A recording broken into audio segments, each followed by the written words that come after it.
Social media की दुनिया देखने में बेहद ही रंगीन, खुशनुमा और भरपूर स्वैग से भरी होती है।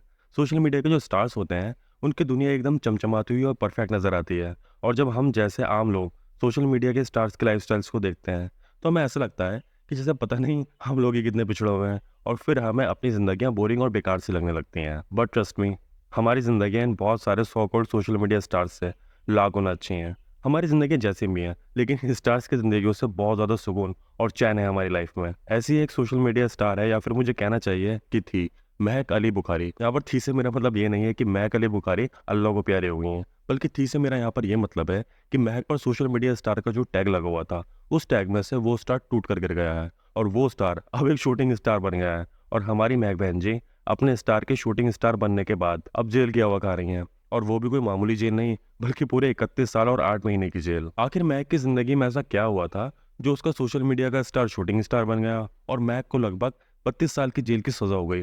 हम जानेंगे महक अली बुखारी की पूरी कहानी, लेकिन उससे पहले hello everyone, my name is Faiz and you are watching investigative creature. I hope आप सब अच्छे होंगे, खुश होंगे और अपनी जिंदगियों में बेहतर कर रहे होंगे।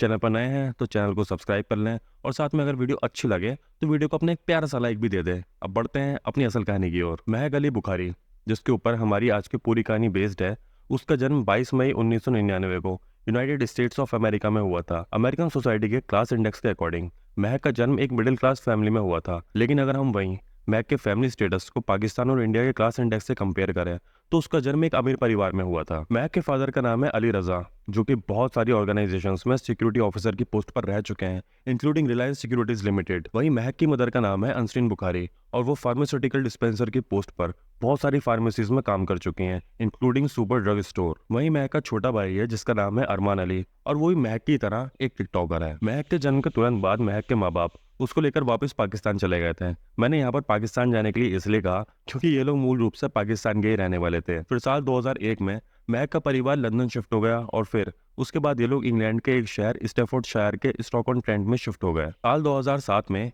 एक बार फिर से महक अपनी फैमिली के साथ स्टॉक ऑन ट्रेंट के पास वाले एरिया जॉर्ज एडली में शिफ्ट हो गई, और इनका पता था George Adley Close Stoke on Trent, England ST6XT। मतलब इन लोगों ने इतनी बार अपने घर बदले थे जितनी बार कोई अपने मोबाइल भी नहीं बदलता है। महक ने अपनी स्कूली पढ़ाई कैथोलिक एकेडमी से पूरी की थी, और फिर उसके बाद साल 2017 में महक ने राय हिल कैंपस के न्यू कैसल कॉलेज से फैशन की पढ़ाई कंप्लीट की, और लास्ट में साल 2017 से 2021 तक उसने मैनचेस्टर मेट्रोपॉलिटन यूनिवर्सिटी से अपनी ग्रेजुएशन कंप्लीट की। महक के बारे में इतना कुछ बताने का सिर्फ एक ही मकसद था, और वो ये कि महक एक अच्छे खासे खाते पीते परिवार से आती थी, और ये लड़की अच्छी खासी एक पढ़ी लिखी लड़की है। अपनी पढ़ाई लिखाई कंप्लीट करने के बाद महक ने एंटरटेनमेंट इंडस्ट्री में अपने कदम टिकटॉक के जरिए रखे। हमारे देश में तो टिकटॉक बैन है, लेकिन इंग्लैंड में टिकटॉक पर कोई पाबंदी नहीं है। वहां पर आप टिकटॉक को इजीली एक्सेस कर सकते हैं। जब टिकटॉक पर महक ने अच्छी खासी पॉपुलैरिटी गेन कर ली, तब साल 2020 में महक ने अपनी प्राइवेट कंपनी खोली जिसका नाम है शॉपलर्स डायरेक्ट लिमिटेड। महक की ये कंपनी उन लोगों के घरों पर डायरेक्ट सामान डिलीवर करती थी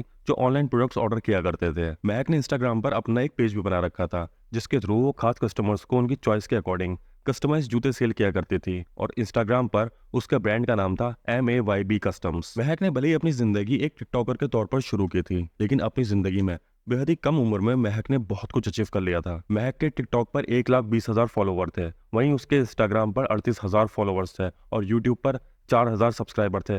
मेरे तो यहाँ पर 500 भी पूरे नहीं हो रहे हैं। क्या करें, आप लोग सब्सक्राइब ही नहीं करते हैं। महक जहाँ एक तरफ सोशल मीडिया इन्फ्लुएंसर थी, वहीं महक की अपनी एक पर्सनल लाइफ भी थी, जो कि टिकटॉकर्स की अमूमन बहुत कम ही होती है, बट महक इसका एक्सेप्शन थी। महक का एक बॉयफ्रेंड था जिसका नाम था साकिब हुसैन। साल 2022 में साकिब की उम्र महज 21 साल थी। मैं जानता हूँ आप लोग सोच रहे होंगे कि मैं आपको साकिब की उम्र क्यों बता रहा हूँ। आप टेंशन बिल्कुल मत लीजिए, सब पता चलेगा। साकिब के साथ महक का बहुत उठना बैठना था। ये दोनों एक साथ थिएटर में मूवीज देखने जाया करते थे, मॉल्स में शॉपिंग करने जाया करते थे, और ये दोनों एक दूसरे के साथ नाइट हैंग आउट भी किया करते थे। मतलब कि ये दोनों रातों में खूब घुमा भी करते थे। वैसे तो बाय रिलीजन ये दोनों मुस्लिम थे, और खुद को ये दोनों मुस्लिम ही कंसिडर किया करते थे, लेकिन इन दोनों के अंदर मुस्लिम कल्चर नाम की एक भी चीज नहीं थी। आप यहाँ पर मेरी बात को गलत एस्पेक्ट में मत लीजिएगा, क्योंकि मैं किसी भी तरह की सोच इन दोनों पर थोपने की बात नहीं कर रहा हूँ, बल्कि मैं ये बताना चाह रहा हूँ कि ये दोनों खुद को एज अ मुस्लिम आइडेंटिफाई किया करते थे, और ये दोनों इस्लाम की बड़ी बड़ी बातें किया करते थे। लेकिन इस्लामिक कल्चर की जगह ये दोनों वेस्टर्न कल्चर को अपनी पर्सनल लाइफ और सोशल लाइफ में फॉलो किया करते थे। अब वेस्टर्न कल्चर में एक और खास बात है, और वो ये है कि वेस्टर्न कल्चर में नॉटी अमेरिका को रियल लाइफ में काफी फॉलो किया जाता है। अब जिन लोगों को नहीं पता है कि नॉटी अमेरिका क्या होता है, वो खुद से जाकर इस वर्ड को सर्च कर देख सकते हैं, क्योंकि मैं तो आपको यहाँ पर नॉटी अमेरिका के बारे में कुछ भी नहीं बताने वाला। यहाँ पर आप लोग सोच रहे होंगे कि मैंने नॉटी अमेरिका का नाम आखिर क्यों लिया। असल में साकिब का महक के घर बहुत आना जाना था, और वो कभी कभी महक के घर रुका भी करता था, जिस वजह से साकिब की दोस्ती महक की माँ असरीन से हो गई थी, और धीरे धीरे इनकी यही दोस्ती अफेयर में बदल गई। साकिब और असरीन का ये कोई कैजुअल अफेयर नहीं था, बल्कि साकिब और असरीन बहुत ही ज्यादा सीरियस रिलेशन में आ चुके थे। इन दोनों का रिलेशन इतना ज्यादा सीरियस था कि साकिब और असरीन के बीच कई बार भीगे होठ तेरे, प्यासा दिल मेरा। हाँ, मतलब ये सब हो चुका था, और इसका पता महक को भी था। मतलब यार, बड़ी कोऑपरेटिंग फैमिली थी इन लोगों की। अगर किसी को किसी का बॉयफ्रेंड चाहिए हो तो वो उससे उसका बॉयफ्रेंड उधार ले ले, अगर किसी को किसी की गर्लफ्रेंड चाहिए हो तो वो उससे गर्लफ्रेंड भी उधार ले सकता है। मतलब इन लोगों की अजीब ही फकीरी चल रही थी। जब असरीन और साकिब का अफेयर चल रहा था, तब साकिब की उम्र 21 साल थी और असरीन की उम्र 45 साल थी। मतलब इन दोनों की उम्र के बीच 24 सालों का फासला था, और ये दोनों एक दूसरे के साथ इश्क लड़ा रहे थे।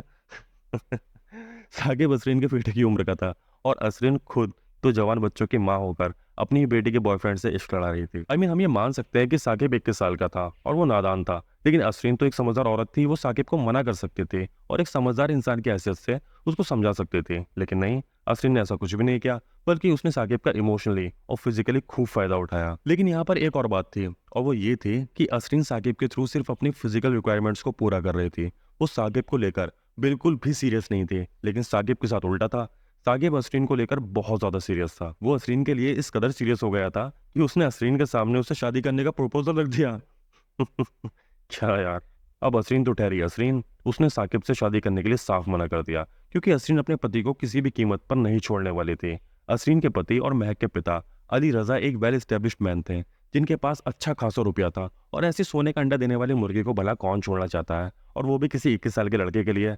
बिल्कुल घाटे का सौदा था। जब असरीन ने साकिब को शादी के लिए साफ मना कर दिया, तो साकिब काफी भड़क गया और वो असरीन से शादी करने की जिद पर अड़ गया। अब असरीन समझ गई थी कि बात हाथ से निकल रही है, इसलिए असरीन ने साकिब से कहा कि बेटा देखो, तुम हो अभी 21 साल की चूजे और मैं हूँ 45 साल की एक अधेड़ औरत। तुम्हारी और मेरी जोड़ी किसी भी एंगल से गर्लफ्रेंड और बॉयफ्रेंड की जोड़ी तो लगती नहीं है, इसलिए बेटा तुम मेरा पीछा छोड़ दो, क्योंकि मैं तो तुमसे शादी ना करने वाली। अब इस पॉइंट पर आकर साकिब भी एक दिल जला आशिक बन चुका था। साकिब डेली बेसिस पर असरीन को कॉल किया करता था, लेकिन असरीन उसकी किसी भी कॉल का कोई जवाब नहीं देती थी। और असरीन की लाइफ में एक पॉइंट ऐसा भी आया था कि उसने साकिब का नंबर ब्लैक लिस्ट में डाल दिया था। असरीन की इन हरकतों से साकिब बहुत ज्यादा बौखलाया हुआ था, और इसी बौखलाहट में साकिब ने असरीन को उसके और असरीन के बीच के ऑब्जेक्शनल फोटो सेंड कर दिया, और उसने असरीन से कहा कि डार्लिंग, मेरी बात ध्यान से सुनो, अगर तुमने मुझसे ब्रेकअप किया तो मैं मेरी और तुम्हारी ये फोटोज सीधे तुम्हारे पति अली रजा के पास भेज दूंगा, और फिर उसके बाद तुम्हारा बसा बसाया परिवार उजड़ जाएगा। असरीन और साकिब के बीच जो कुछ भी था वो एक अलग मैटर था, लेकिन असरीन ने खुद इतना समझदार होते हुए भी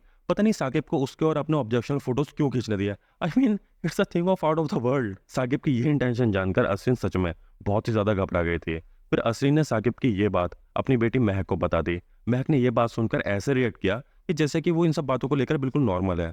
फिर महक ने असरीन से कहा कि आप बिल्कुल टेंशन मत लीजिए, मैं कोई रास्ता निकालती हूँ। महक ने अपनी माँ को मैसेज करके ये भी कहा, मैं उस पर लड़कों से ऐसा बात करवाऊंगी कि वो जान भी नहीं पाएगा कि ये दिन कौन सा है। फिर महक ने प्लान बनाया, और उस प्लान के अकॉर्डिंग असरीन ने साकिब को कॉल किया और उससे कहा कि देखो, मैं तुमसे अब रिश्ता तो रखना नहीं चाहती हूँ, लेकिन मैंने जो तुम्हारे इमोशनली और फिजिकली यूज किया है उसकी भरपाई जरूर कर सकते हो। असरीन ने साकिब को 3000 पाउंड का लालच दिया, लगभग 3 लाख रुपए के आसपास। रुपए का नाम सुनकर साकिब का ईमान एकदम बदल गया, और उसका सारा प्यार व्यार एक सेकंड में सिगरेट के धुएं की तरह उड़ गया। साकिब असरीन से रुपए लेने के लिए राजी हो गया, और अब महक ने एक बेहद ही घातक प्लान बनाया साकिब को ठिकाने लगाने का। महक ने सबसे पहले अपने कुछ दोस्तों को ये बात बताई, और फिर उनसे साकिब को ठिकाने लगाने के लिए उसकी मदद करने को बोला। तो उसके दोस्त कुछ रुपए के एवज में ये काम करने के लिए राजी हो गए। उसके इन दोस्तों में थे रईस जमाल, रिकन गारमा, सनम गुल मुस्तफा, आमिर जमाल और नताशा अख्तर। असरीन ने साकिब को 11 फरवरी 2022 के दिन लेसेस्टर के हैमिल्टन में टेस्को कार पार्किंग में मिलने के लिए बुलाया। साकिब से मिलने वाली जगह पर असरीन, महक और उनके 5 और साथी किराए की कार ऑडी टीटी और सीट लियोन में बैठकर टेस्को कार पार्किंग में पहुंच गए, और वहां पर वो लोग साकिब के आने का इंतजार करने लगे। अब साकिब भी कोई कच्ची गोलियां तो खेला हुआ था नहीं, इसलिए वो अपने साथ अपने कजिन मोहम्मद हाशिम इजाजुद्दीन को लेकर आ गया। यहाँ पर मजे की बात ये थी कि असरीन और महक अपने साथ एक भी रुपया लेकर नहीं आए थे, क्योंकि उन दोनों को साकिब को एक भी रुपया नहीं देना था। वो दोनों तो बस साकिब को एक सबक सिखाना चाहते थे, जिससे कि वो असरीन का पीछा करना छोड़ दे। साकिब अपने कजिन इजाजुद्दीन के साथ मिलने वाली जगह पर रात 1:17 पर पहुंचा, और उस वक्त साकिब अपनी किराए की गाड़ी स्कोडा फाबिया को ड्राइव कर रहा था, और पैसेंजर सीट पर बैठा था उसका कजिन इजाजुद्दीन। अब जैसे ही साकिब और इजाजुद्दीन टेस्को कार पार्किंग के पास पहुंचे, वहां पर उनको असरीन, महक और महक के पांचों दोस्त दिखाई दिए और ये देखकर साकिब समझ गया कि उनकी फील्डिंग लग चुकी है। ये मंजर देखते ही साकिब का कलेजा मुंह में आ गया और उसने अपनी कार को रॉकेट की स्पीड में भगाना शुरू कर दिया। असरीन, महक और इसके पांचों दोस्तों ने साकिब की कार का पीछा करना शुरू कर दिया और इसी बीच महक ने और उसके दोस्तों ने साकिब को कई बार कॉल किया, लेकिन साकिब ने उनकी कॉल का कोई भी रिस्पॉन्स नहीं दिया और साकिब ने उल्टा इंग्लैंड की इमरजेंसी नंबर 999 पर कॉल कर दी, लेकिन वो कंट्रोल रूम को ठीक से अपनी बात नहीं समझा पाया था क्योंकि साकिब अपनी कार को हड़बड़ाहट में इतनी तेज भगा रहा था कि वो अपनी बात सही से एक्सप्लेन भी नहीं कर पा रहा था। और इसी रन एंड चेस के दौरान साकिब की किराए की स्कोडा फाबिया सेंट्रल रिजर्वेशन के पास लगे एक रोड बैरियर से टकरा गई और फिर उसके बाद साकिब की कार जाकर एक पेड़ से टकरा गई और कार के पेड़ से टकराने के बाद उस कार में आग लग गई। और जब तक वहां पर पुलिस और दूसरे इमरजेंसी व्हीकल आए तब तक साकिब और उसके कजिन इजाजुद्दीन की मौत हो चुकी थी। कार की टक्कर इतनी ज्यादा भीषण थी कि कार के दो टुकड़े हो गए थे और कार का इंजन निकलकर बाहर आ गया था। पुलिस की इंक्वायरी में पता चला कि असरीन और महक की ऑडी टीटी कार में एक ट्रैकर लगा हुआ था। उस ट्रैकर से पुलिस को पता चला कि साकिब की कार का पीछा करते वक्त महक और असरीन की ऑडी टीटी कार 160 किलोमीटर प्रति घंटा की रफ्तार से दौड़ रही थी। अब आप खुद अंदाजा लगा सकते हैं कि साकिब की स्कोडा फाबिया कार उस वक्त कितनी स्पीड में दौड़ रही होगी। साकिब की स्कोडा फाबिया कार में लगे ट्रैकर से पुलिस को पता लगा कि जब साकिब की कार पेड़ से टकराई थी तब उसकी स्पीड 130 किलोमीटर प्रति घंटा थी। ऑडी टीटी में लगे ट्रैकर से पता चला कि जब साकिब की कार पेड़ से टकराई थी तब महक ने इतनी जोर से ब्रेक लगाए थे कि उसकी ऑडी टीटी कार 160 किलोमीटर प्रति घंटा की रफ्तार से सीधा 100 किलोमीटर प्रति घंटा की रफ्तार पर आ गई थी। जब पेड़ से टकराकर साकिब की कार चलने लगी तब महक ने अपनी कार से नीचे उतरकर साकिब की कार के हालात देखे थे, लेकिन पुलिस को कॉल करके बुलाने के बजाय महक अपनी कार में बैठकर वापस चली गई। जब पुलिस ने साकिब और उसके कजिन इजाजुद्दीन का पोस्टमार्टम करवाया तो उसमें पता चला कि साकिब और इजाजुद्दीन के शरीरों पर बहुत सारी चोटें थीं। डॉक्टर्स का कहना था कि फिजिकल ट्रॉमा इतना इम्पैक्टफुल था कि साकिब और इजाजुद्दीन की मौत कार में आग लगने से पहले ही हो गई होगी। पुलिस ने जब सीसीटीवी फुटेजेस चेक करी तो पुलिस को बहुत ज्यादा वक्त नहीं लगा असरीन और महक तक पहुंचने में। जब पुलिस ने महक से पूछा कि वो 11 तारीख में कहाँ थी तो महक ने कहा वो अपनी मां असरीन के साथ नॉटिंघम गई थी। पुलिस वाले पहले ही जानते थे कि 11 फरवरी के दिन कहाँ थी और वो ये समझ गए थे कि सारे मिलकर हमको पागल बना रहे हैं। तो पुलिस ने महक और असरीन को उनकी सीसीटीवी फुटेजेस दिखाई और कहा कि चलो बहुत हुआ तुम्हारा ये गेम शेम, फटाफट सच्चाई बकना चालू करो और ये भी बताओ कि दूसरी कार में तुम्हारे कौन कौन साथी थे। महक और असरीन की गवाही के बाद पुलिस ने इनके पांचों दोस्तों को गिरफ्तार कर लिया। सभी डिफेंडेंट्स पर 2 लोगों की हत्याओं के चार्जेस लगाए गए, लेकिन इन सभी ने साकिब और इजाजुद्दीन की हत्या करने की बात से इनकार कर दिया। और वैसे देखा जाए तो साकिब का और इजाजुद्दीन का एक तरह से एक्सीडेंट हुआ था, ना कि इन लोगों ने डायरेक्टली उन्हें आके मारा था। इसलिए इन लोगों ने सोचा कि चलो बढ़िया है, अब तो हम सब बच जाएंगे। लेकिन कहानी अभी बाकी है मेरे दोस्त।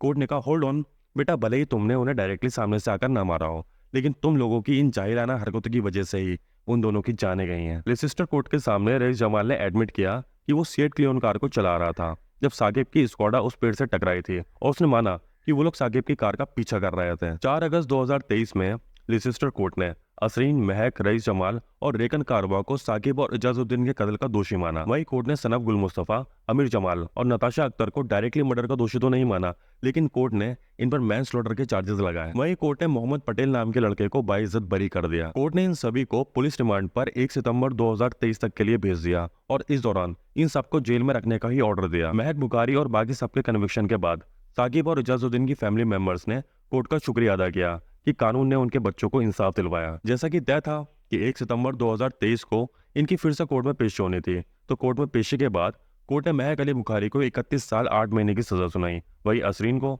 26 साल और 9 महीने की सजा सुनाई। इन लोगों को सजा सुनाने वाले जज टिमोथी स्पेंसर ने बड़ी ही प्यारी बात कही। उन्होंने केस का कंक्लूजन देते हुए कहा कि प्रोसिक्यूशन ने इस केस को प्यार, जुनून और जबरन वसूली की कहानी के तौर पर कोर्ट के सामने पेश किया है और वो बिल्कुल सही भी है। वो ये कैटेगराइज करने में भी बिल्कुल सही है कि एक बेहद ही कोल्ड ब्लडेड मर्डर था। जस्टिस टिमोथी ने महक की तरफ देखते हुए कहा कि तुम्हारे करियर के बेस्वाद प्रसिद्ध दिन है, तुमको एक इन्फ्लुएंसर के तौर पर पूरी तरह से स्वार्थी बना दिया है। जस्टिस टिमोथी ने असरीन की तरफ देखते हुए कहा कि तुम इन बच्चों के पूरे ग्रुप में सबसे समझदार इंसान थी और तुम्हें इसी समझदारी से काम भी लेना चाहिए था, लेकिन तुमने उस समझदारी से काम न लेकर बेअक्ली का सबूत दिया है और आपने साकिब हुसैन से निपटने के लिए महक से मदद मांगने का नुकसानदेह फैसला लिया है। जब कोर्ट से महक को जेल ले जाया जा रहा था तब महक ने हंसते हुए अपने पिता अली रजा की तरफ देखते हुए फ्लाइंग किस किया। फिर पुलिस उसको जेल की गाड़ी में बैठाकर ले गई। इस केस में रेकन कारवा को 26 साल और 10 महीने की सजा हुई, रईस जमाल को 36 साल 35 दिन की सजा हुई, नताशा अख्तर को 11 साल 8 महीने की सजा हुई, आमिर जमाल को 14 साल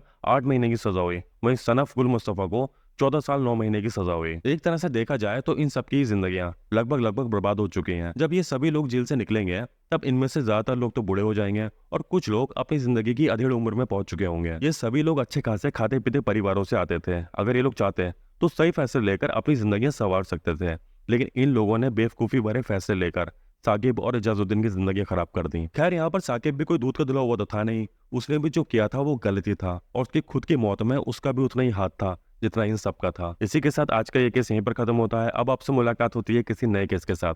तब तक के लिए बी हैप्पी, बी विजिलेंट।